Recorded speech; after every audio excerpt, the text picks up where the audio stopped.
Musheerabad circle Vinoba నగర్లో గోడ కూలి ఇళ్లలోకి వరద ముంచెత్తింది. రిటైనింగ్ వాల్ కూలి వాడదాం ఇళ్లలోకి రావడంతో ఒక్కసారిగా వరద భయాందోళనకు గురయ్యారు స్థానికులు.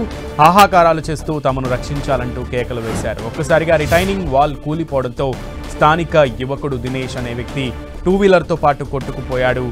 కిలోమీటర్ తర్వాత వాహనం దొరికింది, కానీ గల్లంతైన వ్యక్తి ఆచూకీ ఇప్పటికీ లభించలేదు. కట్టుబట్టలతో తాము బయట ఉన్నామని, తమను ప్రభుత్వం ఆదుకోవాలని విజ్ఞప్తి చేస్తున్నారు స్థానికులు. అక్కడి పరిస్థితిపై మరింత సమాచారం మా ప్రతినిధి రాముడు అందిస్తారు. ముషీరాబాద్ సర్కిల్ వినోబా నగర్లో ఉన్నాం. ఇక్కడ కూడా ఈ రేలింగ్ కూలిపోయింది. జిహెచ్ఎంసీ నిర్మించినటువంటి ఈ రేలింగ్ ఏదైతే ఉందో మనం చూస్తున్నాం, మొత్తం కూలిపోయి లోపలికి పడిపోతే జిహెచ్ఎంసీకి సంబంధించినటువంటి వాళ్ళు వచ్చి వీటన్నింటినీ కూడా బయటకేశారు. దాంతో వరద ప్రవాహం సాఫీగా మూవ్ అవుతున్నటువంటి పరిస్థితి. ఒక్కసారిగా పైనుంచి విరుచుకుపడ్డటువంటి వరద ఈ ఇళ్లపైన పడడంతో ఈ చిన్న ఇల్లు కిందికి ఉంటాయి కాబట్టి ఇవన్నీ కూడా నీళ్ళలోకి మునిగిపోయాయి. ఇనండేషన్ అయింది. మనం చూడొచ్చు ఒక్కసారిగా ఎక్కడి వరకు దాదాపు 4-5 అడుగుల వరకు వర్షం నీళ్ళు వచ్చింది. ఇక్కడ వరకు మనం చూస్తున్నాం, ఇదంతా కూడా మార్క్ ఏర్పడ్డటువంటి పరిస్థితి. ఇంతవరకు నీళ్ళు అంటే దాదాపు 4 ఫీట్ వరకు నీళ్ళు వచ్చాయి. దాంతో ఇంట్లలో ఉండేటువంటి సామాన్ అంతా కూడా తడిసిపోయినటువంటి పరిస్థితి. ఇక్కడ ఉండేటువంటి పబ్లిక్ ఇబ్బందులు పడ్డారు. ఒకేసారి ఇక్కడ టూ వీలర్ పార్క్ చేసేటువంటి ఒక వ్యక్తి, మనం చూస్తున్నటువంటి ఈ గోడ పక్కననే టూ వీలర్ పార్క్ చేస్తున్నటువంటి ఒక వ్యక్తి ఈ నాలా రిటైనింగ్ వాల్ పడిపోవడం కారణంగా ఒక్కసారి వచ్చినటువంటి వరదతో అక్కడ ముందు సైడ్ ఉండేటువంటి వాళ్ళు కూడా పడిపోతే ఒకసారిగా అతను గల్లంతై వెళ్ళిపోయారు అనేది స్థానికులు చెప్తున్నారు. ప్రత్యక్ష సాక్షులు ఉన్నారు. రాత్రి ఇక్కడ ఉన్నారు కదా, మీకు వర్షం ఎన్ని గంటలకు స్టార్ట్ అయింది, వరద ఎప్పుడు ప్రమాదాన్ని తీసుకొచ్చింది? 7:30కి స్టార్ట్ అయింది. ఈ అటెండ్ అయినప్పుడు 9 అవుతుంది. 9 అయిపోయింది. మేము వెళ్ళే వరకు 1 అవర్ అయింది. ఇళ్ళకి బయటికి వెళ్ళే వరకు మొత్తం ఈ చెట్ల దాకా వచ్చేస్తే మొత్తం ఫ్లో, మనిషి రానికి లేదు. ఇంత హైట్ ఉంది. ఆ రేకుల మీద ఉండి ఆడ బచాయించిన మా పిల్ల ఇక్కడ కొట్టుకోతుండే, కానీ మేము చేతులు పట్టుకొని కాపాడుకున్నాం. ఆ మనిషి ఆడ ఉన్నాడని కాపాడలేకపోయినాం. కానీ ఇప్పటి వరకు 9 గంటలకు మిస్ అయిన మనిషి ఇప్పటి వరకు ఏం రెస్పాన్స్ లేదు ఎవరితోటి. ఇక్కడ బండి దొరికింది కిలోమీటర్ అవతల, మనిషి బాడీ ఇంతవరకు దొరకలే. ఉన్నాడా లేడా పిచ్చి లేస్తుంది. ఎమ్మెల్యేలు వస్తారు, అందరు వస్తారు, ఫోటోలు దిగుతారు, వెళ్ళిపోతారు. వాళ్ళ స్వార్థం వాళ్ళు చూసుకుంటారు. అందరు వచ్చి వాళ్ళ స్వార్థం వాళ్ళే చూసుకుంటారు. ఇక్కడ ఏమైంది, రాత్రి నుంచి మేము రోడ్ల పైన తిరుగుకుంటా, రోడ్ల పైన వండుకుంటా. మొత్తం ఇంట్లో ఉన్న బాసాలు, బట్టలు, గిట్టలు, ఒక్క వేసుకునే బట్ట నాది కాదు, ఇది బయట ఉన్న వాళ్ళది. ఇది అన్నీ కొట్టుకొని పోయినాయి. మిమ్మల్ని అడిగేది ఒకటే, దీన్ని ఏదైనా సొల్యూషన్ చేయండి, మాకేమైనా దారి చూపెట్టండి అంతే. అంటే ఇప్పుడు దినేష్ అనే వ్యక్తి ఎన్ని ఏళ్ళు ఉంటాయి, ఆయన ఏం పని చేసేవాడు, ఎవ్రీడే ఏ టైంకి ఇంటికి వచ్చేవాళ్ళు, ఎట్లా ఈ ప్రమాదంలో ఇరుక్కుపోయి ఉన్నాడు అతను? మా ఫ్రెండే, నేను ఇంట్లో వండుకున్నా. 7:30కి అట్లా వచ్చాడు. నన్ను లేపాడు. మేము గడ్డపైకి రోడ్ మీదకి పోయి ఛాయ్ తాగినాం. బైక్ ఇన్న ఉండిపోయింది. ఫ్లో ఎక్కువ అవుతుందని బండి తీసుకొనికి అతను వస్తాడు. ఆ బండిని ఏం చేస్తాడంటే ఇక్కడ వాటర్ స్టోర్ అయిపోయినాయని కొంచెం చెడవని అటు స్లోప్ ఉంటుంది ఎక్కువ, అటు పైకి ఎక్కిచ్చి ఆడ ఉంటాడు. ఒక 20-10 మినిట్స్ గ్యాప్, ఖాళీ గోడ పడ్డదో లేదో మనిషి ఆడికెళ్ళి గల్లంత అయిపోయింది. నాము నిషాన్ లేదు. బండి ఏమో కిలోమీటర్ అవతల 3 గంటల తర్వాత దొరికింది. అది నీళ్ళది ఫ్లో తక్కువ అయినాక. అప్పటి వరకు అర్ధరాత్రి మీరు అందరు వెళ్ళి వెతుకుతే 4 నుంచి 6 నుంచి మళ్ళీ 5 గంటల వరకు ముషిరాబాద్ దాకా బండ్ల పైన మేము మా దోస్తులంతో తిరిగినాం. జిహెచ్ఎంసీ వాళ్ళు ఖాళీ డోర్లు ఇస్తారు, ఖాళీ ఇట్లా లైట్లు పెట్టి ఇట్లా చూసి వెళ్ళిపోయారు. ఇప్పుడు మీ ఇంట్లో అప్పుడు ఇక్కడ వర్షం వచ్చినప్పుడు ఇక్కడ మొత్తం 3-4 ఇళ్ళు ఉన్నాయి కదా, మొత్తం ఎంతమంది ఇళ్లలో ఉండే ఎట్లా ఇబ్బందులు పడ్డారు? అందరం అంటి వాళ్ళ బిల్డింగ్ ఉందని నయమైంది. అందరం ఈ బిల్డింగ్ పైకి ఎక్కినాం. సామాన్ అంతా చూడండి, లోపలంతా చూడండి. మేము ఇంత సడన్ గా మేము పోవాలంటే మేము ఎక్కడికి పోతాము? మాకు రెంట్కైనా ఎవరు ఇస్తారు? మా ఆయనకు డయాలసిస్ అయింది. ఆ నైట్లో మేము గబా ఆయన మీదకి ఇద్దరం కలిసి పట్టుకొని పోయినాం, లేకపోతే వీళ్ళే సాయం చేసేది. కానీ వీళ్ళ పాపనే అక్కడ పడిపోయే ప్రమాదంలో ఉన్నది. ఆయనను కూడా కాపాడుకోలేకపోయినరు. ఇంత ప్రాబ్లం. ఇప్పుడు మేము అర్జెంటుగా పోవాలంటే మాకు ఎవరు ఇస్తారు రెంట్కు? ఇంతకు ముందు ఎప్పుడన్నా ఇట్లాంటి ప్రమాదాలు జరిగినాయమ్మా? ఇప్పుడు ఇంత రాలేదు, వచ్చింది కానీ ఇంత రాలేదు. వచ్చే వెళ్ళిపోతుండే, కానీ ఇప్పుడు ఘోరంగా గోడ పడిపోయి మొత్తం ఎక్కడికక్కడ ఇవన్నీ ఇదైపోయి. అంటే మీరు ఎప్పుడన్నా ఇట్లా గోడ ఇది పురాతనంగా అయింది, అట్లా రాలిపోయి పగిడిపోయి అట్లాంటిది ఏమన్నా మీకు అనుమానం ఏమన్నా వచ్చిందా? ఎవరికైనా అధికారులకు చెప్పినరా? చెప్పాం. అందరు చుట్టూ తిరిగాం, లెటర్లు రాసి ఇచ్చారు. బస్సు పెద్దోళ్ళు అందరు, అంకుల్ వాళ్ళు అందరు తిరిగారు. ఎవ్వరు రెస్పాన్స్ చేయలేదు. ఓట్లకు ఒకటే రెస్పాన్స్ అంతే.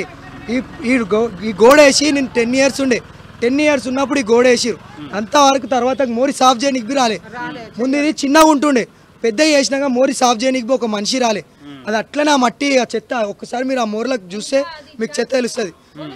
చర్చ్ ఆడ స్కూల్ది ఒక గోడ ఉంది, ఆ గోడలో స్లాబ్ వేసేసి ఆ మనిషి వెనకాల ఇంత పెద్ద గోడ పెడితే ఇంత ఇటు నీళ్ళు వచ్చి ఆ గోడకు దాగి రివర్స్ ఫ్లోట్లో వచ్చి ఆర్థిక సాయం చేయాలనేది ప్రధానంగా వాళ్ళు కోరుతున్నటువంటి పరిస్థితి. వీలైనంత వేగంగా ఈ సమస్యను పరిష్కరించకపోతే ఇంకా నెల అంటే ఇంకొక 45 రోజుల పాటు ఇదంతా కూడా వర్షాకాలం అదేవిధంగా కొనసాగేటువంటి అవకాశం ఉంది. ఎప్పుడు భారీ వర్షాలు వస్తాయనేది చెప్పడం కష్టం కాబట్టి వీలైనంత త్వరగా ఈ రిటైనింగ్ వాల్ను నిర్మించడంతో పాటు తమకు సాయం చేయాలనేది వాళ్ళు ఇక్కడ నుంచి కోరుతున్నటువంటి పరిస్థితి కనబడుతుంది. నిన్న రాత్రి 9 గంటలకు జరిగినటువంటి ఈ ప్రమాదం తర్వాత ఇప్పటి వరకు వినోద్ అనేటువంటి ఆ యువకుడి ఆచూకీ లభించకపోవడం పట్ల వాళ్ళందరూ కూడా తీవ్రమైనటువంటి ఆందోళన ఆవేదన వ్యక్తం చేస్తున్నటువంటి పరిస్థితిని అయితే మనం ఇక్కడ చూడొచ్చు. ఇటు ముషీరాబాద్ నాలాలో హైడ్రా జిహెచ్ఎంసీ సెర్చ్ ఆపరేషన్ జరుగుతోంది. నాలాలో కొట్టుకుపోయిన దినేష్ కోసం గాలిస్తున్నారు. అక్కడి నుంచి మరింత సమాచారం మా ప్రతినిధి రాముడు అందిస్తారు.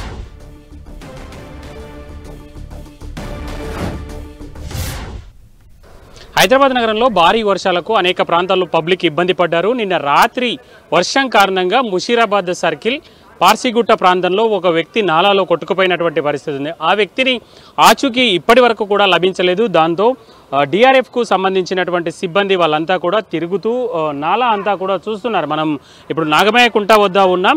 పైన పార్సిగుట్ట నుంచి ఇటు రామ్నగర్ మీదుగా ఇటు నుంచి మనం చూస్తే నాగమయ్య కుంట, అదేవిధంగా నాగమయ్య కుంటతో పాటు పద్మా కాలనీకి సంబంధించినటువంటి ఆ ప్రాంతం అంతా కూడా వాళ్ళు నాలాలో గాలిస్తున్నారు. మనం చూడొచ్చు హైడ్రాకు సంబంధించినటువంటి సిబ్బంది క్షేత్రస్థాయిలో అంతా కూడా జల్లెడ పడుతున్నటువంటి పరిస్థితిని చూడొచ్చు. వాళ్ళు కూడా ఎలాంటి ప్రమాదానికి గురి కాకుండా ఉండే పద్ధతిలో తాళ్లను ప్రత్యేకంగా వాళ్ళు తాడు కట్టుకొని లేదంటే ఆ తాళ్లను పట్టుకొని ఒక్కరొక్కరుగా సిబ్బంది అంతా పనిచేస్తున్నటువంటి పరిస్థితిని చూడవచ్చు. హైడ్రాకు సంబంధించినటువంటి క్షేత్రస్థాయి సిబ్బంది పలు ప్రాంతాల్లో కూడా ఇదే విధమైనటువంటి ప్రయత్నం చేస్తున్నారు. తమకు ఎవరైతే ఫిర్యాదులు వచ్చాయో, ఎక్కడి నుంచి అయితే ఫిర్యాదులు వచ్చాయో మనం చూస్తే నాంపల్లి అఫ్జల్ సాగర్ ప్రాంతంలో కూడా ఇదే విధమైనటువంటి పరిస్థితి ఉంది. అక్కడ కూడా నాలాను పూర్తిగా అక్కడి నుంచి మూసి అంతా కూడా వాళ్ళు మూసీ వరకు పరిశీలిస్తున్నటువంటి పరిస్థితి. మూసీలో కూడా డిఆర్ఎఫ్కు సంబంధించినటువంటి బృందాలకు సంబంధించినటువంటి సభ్యులు అక్కడ తనిఖీలు చేస్తున్నారు. అక్కడ 2